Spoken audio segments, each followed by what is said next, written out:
శంకరాచార్యుల వారు పరదేవత దగ్గరికి వెళ్ళారు, అమ్మవారి దగ్గరికి. అమ్మవారు సంతోషించి సౌందర్య లహరి చేతిలో పెట్టింది. పట్టుకెళ్ళవయా శంకరా అంది.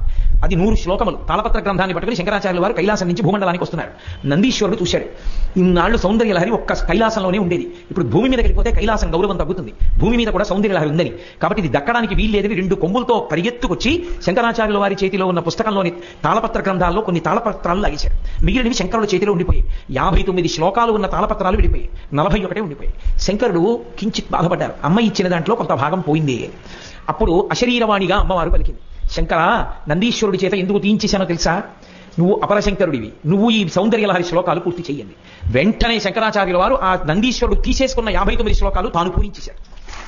పూరించి మొత్తం 100 శ్లోకాలని తీసుకుని భూమండలానికి తీసుకొచ్చారు. ఆ సౌందర్య లహరి అంత గొప్పది. ఇప్పటికీ పెద్దలు ఒక మాట అంటారు, ఈ ప్రపంచం మొత్తం మీద వాంగ్మయంలో సౌందర్యము అన్నవి కనపడితే 2 చోట్లే కనపడతాయంటారు. ఒకటి సౌందర్య లహరి, 2 సుందరకాండ, ఆ రెండే, ఇక 3వ స్థానం లేదంటారు.